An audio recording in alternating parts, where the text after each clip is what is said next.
Should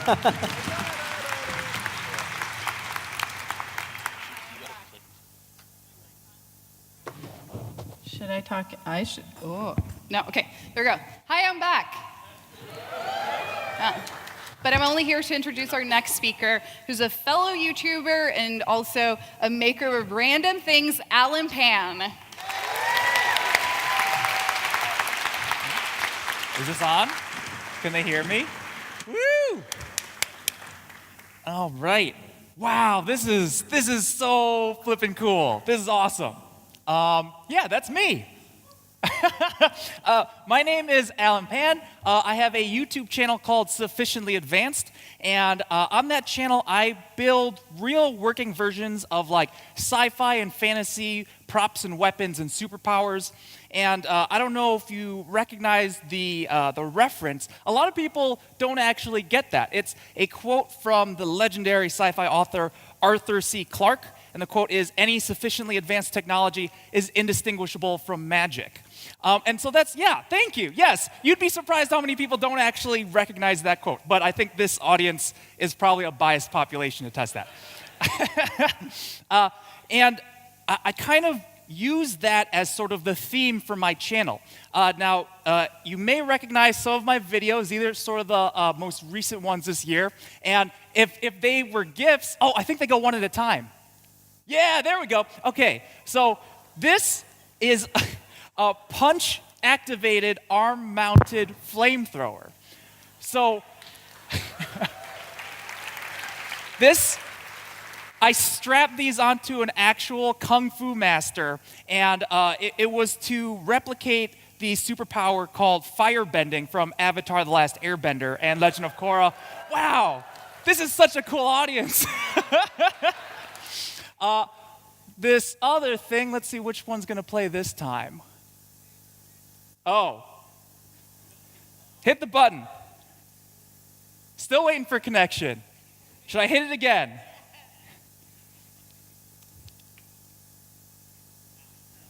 What? Oh, thank you.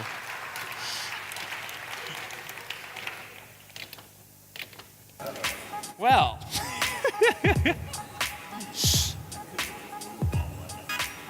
Yeah. That's audio from a video clip that is supposed to play later. So, some of the other things that I've done include building a home automation system controlled entirely with an ocarina. So, oh, something's going on behind me. And that's, of course, from Legend of Zelda, Ocarina of Time. Another thing that I've made, which you saw in still image format, just try and keep that image in your mind, was a real burning lightsaber, which used a pressurized fuel, and it burned in like this nice straight line, and that's pretty close to a plasma, so I think that counts. This, however, is probably my most famous video. If you're going like, I kind of recognize that guy, it's probably from this. So that's a replica of Thor's hammer. This guy can't lift it because it's got a giant electromagnet inside. It's also got a fingerprint scanner in the handle, so when I grab the handle, it becomes liftable because the magnet turns off.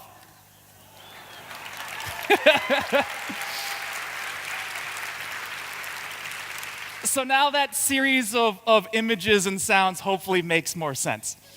When I build something for YouTube, when I'm planning a YouTube video, I try and tie into pop culture, sci-fi, or fantasy. Now, you've probably heard sort of like comparisons for our comic books and stuff to like ancient mythology and legends. And when you think about it, it's true because there are all these fictional characters that we know the histories of without necessarily having to actually research ourselves. I mean, I would hazard a guess that most people in America are familiar with the general idea of Superman, even if they've never read a comic or seen any of the movies. They probably know, like, oh yeah, he's the guy who flies, has super strength, came from another planet.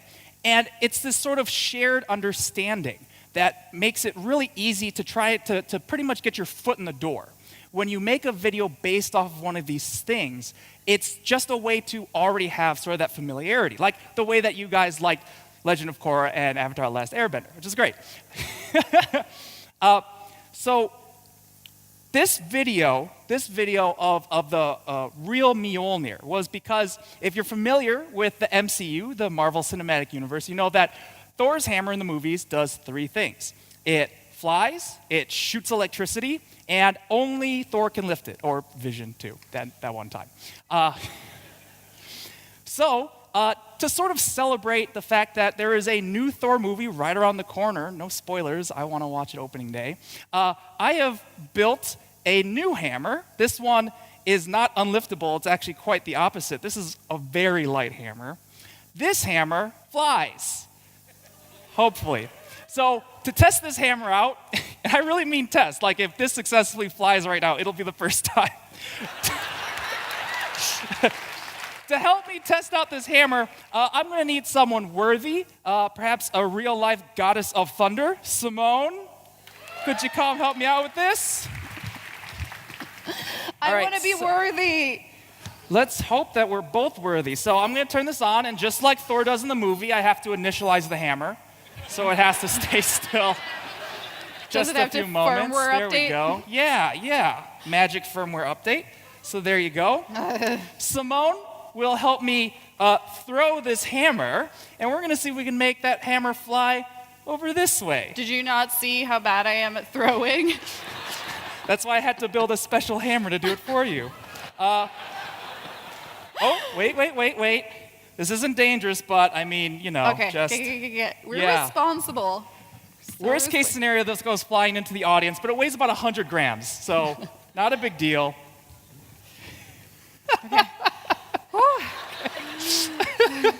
Okay, I am arming the quadcopter inside. All right, I'm going to tell you when to let go, okay? Yeah. Okay. Let go. Oh! No! What? That was pretty okay. Is it still in one piece? Can we give that another try? I think so. Oh, we might be able to. There's a battery coming out. We're all good. The guts are hanging out. I feel good. How did that feel? Good. Okay, it's armed. Let her go. Oh!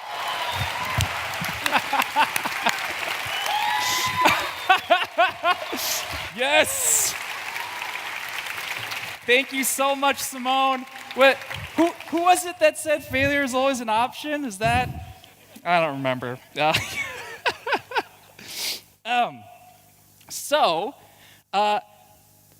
Depending on what this next slide is, I'm going to know what I'm going to tell you. When I make a YouTube video, it can basically be broken down into sort of three main steps, I think. So this first one is finding an object or a phenomenon from pop culture, sci-fi, or fantasy, and then figuring out what the one thing it's supposed to do is, like what the essence of it is. Like, for example, this hammer, Thor's hammer, it does a bunch of things actually, but it's really easy to get caught up in like feature bloat, trying to make something do a ton of things, right? It's better to be good than to be perfect. So focus on one thing, and then once you've got that idea in mind, figure out what the closest real-world equivalent to that thing is. So as a case study, flying hammer, we have drones, and they're getting powerful now. They have a lot of thrust, and why would I have to redesign some kind of thrust mechanism when people much smarter than me have spent a ton of time already making this stuff work? So I like to try and find things that are off the shelf for that purpose. And then the final part is once you've built this thing, once you've got this thing and it exists, it's figuring out a way to demo it that's performative. And by that I mean something that uses people and uses interaction and uses participation, because like it's one thing if I just say, oh, this is the thrust of this drone, and that means it should be able to make the hammer fly this fast. It's another thing to get poor Simone up here to try and throw it with me. And that is sort of the thing that makes that demo special. And And it's important for me and for my channel to do that, to bring people in, because it helps to show what's possible. Science fiction and reality have always had sort of this Hall of Mirrors relationship, right? In 1945, Arthur C. Clarke actually came up with this idea for geostationary satellite communication. And 20 years later, 1965, it was real.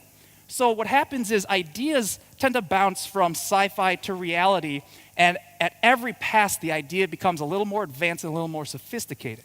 And what I'd like to see is for that turnover rate to get a little faster than every 20 years. So I hope that by making these videos and showing people what's possible just by literally buying stuff off the shelf, it inspires young people to finally invent that immortality serum for me, you know? So I don't know about you guys, but when the first Thor movie came out, I wasn't that excited. I wasn't sold on it. I didn't really know anything about Thor at the time. And it's like, what, he's literally a Norse god? Like, that's a really stupid superpower. It is. He got bitten by a Norse god. But I did see it because it's kind of perfunctory at this point to watch Marvel movies, so you know what's going on. And this happened. Your ancestors called it magic, and you call it science. Well, I come from a place where they're one and the same thing.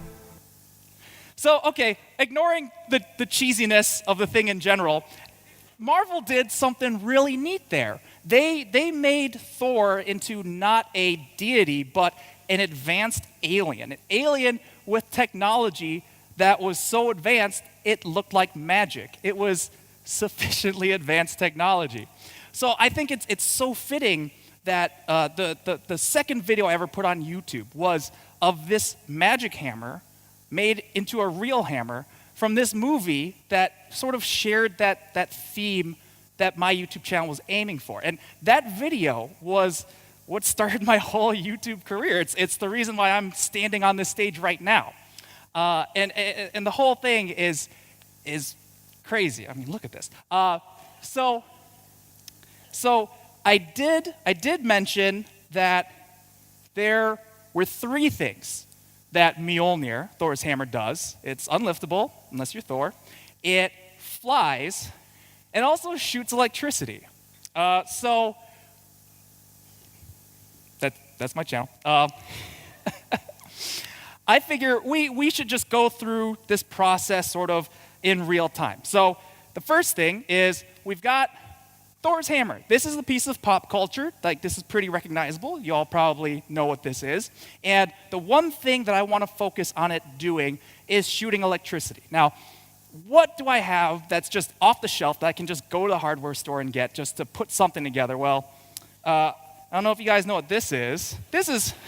I'm glad you do. It's kind of weird to have to explain this to if you don't know, this is a bug zapper in a sort of swatter format. So you probably can't even see that, but there's sparks coming off of this. So, I mean, it's a decent voltage, but it's a very small amount of power.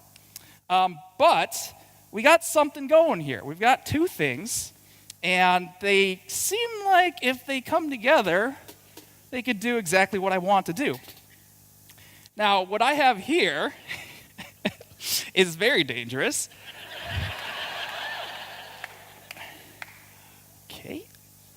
Now, it looks just like that costume hammer because it is. It's literally that same costume hammer, only these things are hollow. When we pop open the hood here, what we'll see is these are big capacitors. If you know anything about electronics, you know that a capacitor stores electrical energy. And this thing in the back, this light, it's literally the bug zapper circuit from one of these. So I took that out, and this whole time it's been charging these giant capacitors. And this is reading at like 600 something volts right now. It's pretty good, so I'm actually gonna put these on. So if you remember now, we're at step 3 now, right? We've put our thing together, and you'd think that we'd be done, but we still need to demonstrate this. And, it's one thing to just like tell you the voltage and then maybe slap it against a piece of metal and ooh and ah. Or we can make this a little more of a performance, raise the stakes a little bit, and we can use something like Norm's very fancy, expensive-looking, actual aluminum Captain America shield. And can we tilt it up at all? Simone, do you wanna? No, why would I wanna? We're gonna zap something here. So I'm now going to test, and mind you, this is actually the first time I've tested it at this voltage because I want to make sure that if anything failed spectacularly, it happened on stage. It should be a nice little spark. So I think at a 3 count, I'm going to go ahead and hit the star of this hammer, and we'll see what happens. So could I get some help from y'all? Could I get a count from 3, a classic countdown from 3? So 3, 2, 1. Woo!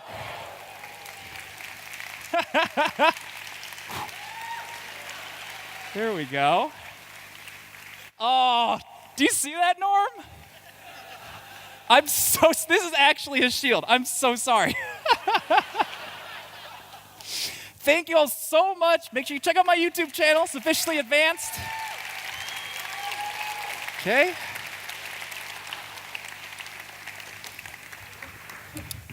Enjoy the show.